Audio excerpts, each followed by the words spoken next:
क्या आपने कभी सोचा है कि कोई इतना बुद्धिमान व्यक्ति इतनी मूर्खतापूर्ण गलतियां कैसे कर सकता है? सुलेमान की कहानी इस बात की याद दिलाती है कि केवल बुद्धि ही पर्याप्त नहीं होती। हमें परमेश्वर से संबंध में स्थिर और जड़ित रहना चाहिए। आज हम पवित्र शास्त्र में सबसे नाटकीय परिवर्तनों में से एक को देख रहे हैं, सुलेमान की यात्रा, जो बुद्धि की ऊंचाइयों से भटकाव की ओर गई।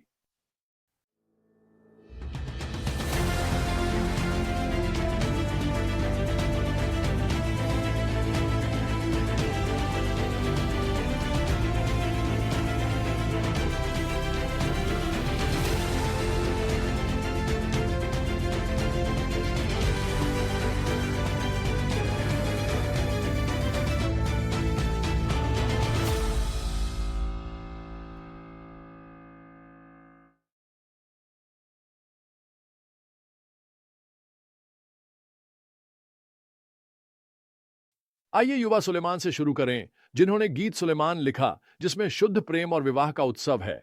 उनकी शुरुआती रचनाएं जुनून और कविता से भरी हैं, जो हमें रोमांटिक प्रेम के लिए परमेश्वर की योजना दिखाती हैं। गीत सुलेमान हमें विवाह के बारे में अंतरंग झलकियां देता है, जो विशिष्ट, भावुक और प्रतिबद्ध होना चाहिए। यह सुलेमान का सर्वश्रेष्ठ रूप है, जो प्रेम के बारे में परमेश्वर का सत्य समझता और सिखाता है। फिर हम एक नाटकीय बदलाव देखते हैं। सभोपदेशक में हमें एक अलग स्वर सुनाई देता है, जो थकावट और मोह भंग से भरा हुआ है। सुलेमान, व्यर्थ, सब कुछ व्यर्थ है, सब कुछ व्यर्थ है। यह केवल सिर्फ दार्शनिक विचार नहीं है। यह उस व्यक्ति की पुकार है जिसने जीवन के हर सुख का स्वाद चखा है और उसे खाली पाया है। उसने सब कुछ आजमाया, धन, बुद्धि, स्त्रियां, मदिरा, और पाया कि कुछ भी संतुष्टि नहीं देता। परमेश्वर के बिना निर्णायक मोड़ 1 राजा 11 में आता है, जहां हम सुलेमान का दुखद पतन देखते हैं। अपनी सारी बुद्धि के बावजूद उसने कई विदेशी स्त्रियों से प्रेम किया और उसकी पत्नियों ने उसका हृदय अन्य देवताओं की ओर मोड़ दिया। जिस व्यक्ति ने परमेश्वर का मंदिर बनाया, वही अंत में मूर्ति पूजक देवताओं के लिए ऊंचे स्थान बनाने लगा। यह सब कैसे हुआ? यह एक रात में नहीं हुआ, छोटे समझौतों की श्रृंखला के कारण हुआ, जिसने उसे परमेश्वर से बहुत दूर कर दिया।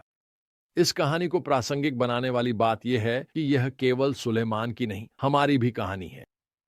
हम सभी अपने पहले प्रेम से दूर होने के प्रलोभन को झेलते हैं और अन्य चीजों को हृदय पर अधिकार करने देते हैं। सेवकाई के शुरुआती दिनों में मैं एक पादरी से बहुत प्रभावित हुआ, जो सबसे अच्छे बाइबल शिक्षक थे जिन्हें मैंने देखा। वह बाइबल जानते थे, उसे अच्छी तरह समझा सकते थे।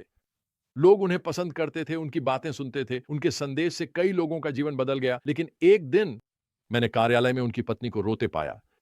मैंने पूछा क्या हुआ है, लेकिन वह इस बारे में बात नहीं करना चाहती थी।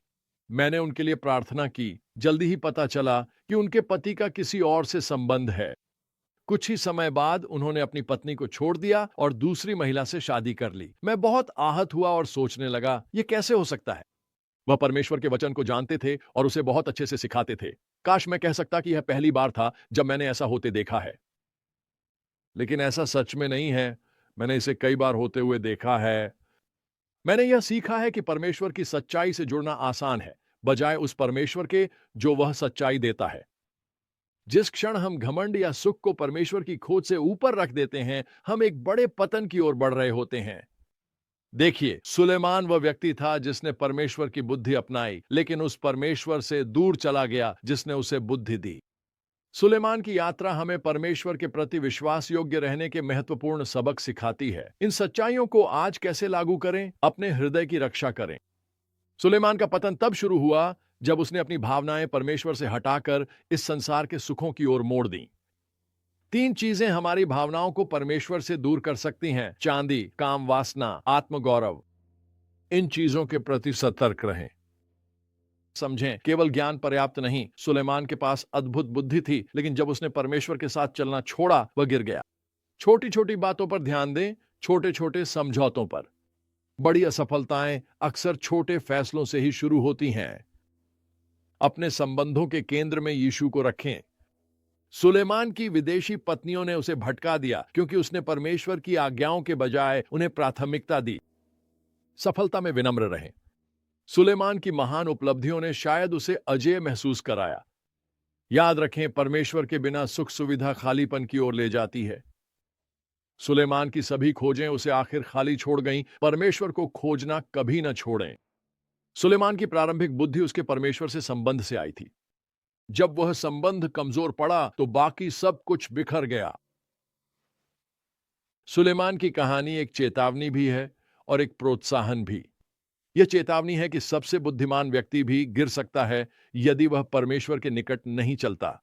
यह भी प्रोत्साहन है कि परमेश्वर के बिना जीवन के खालीपन की सच्चाई उसी ने मानी जिसने सब कुछ पाया। आइए हम सुलेमान की गलतियों से सीखें और अपने दिल को उसी पर केंद्रित रखें जो वास्तव में संतुष्टि देता है, उसके उपहारों पर नहीं बल्कि स्वयं परमेश्वर पर। आपको यह सबक सुलेमान की तरह मुश्किल से सीखने की जरूरत नहीं है। उसकी कहानी पवित्र शास्त्रों में इसलिए है ताकि हम वही गलतियां न दोहराएं और अपनी जिंदगी की शुरुआत से अंत तक परमेश्वर का सम्मान करें। सच्ची बुद्धि केवल यह जानने में नहीं है कि क्या सही है, बल्कि यह भी है कि हम सारी बुद्धि के स्रोत से जुड़े रहें, हमारे पिता जो हमें अत्यंत प्रेम करते हैं।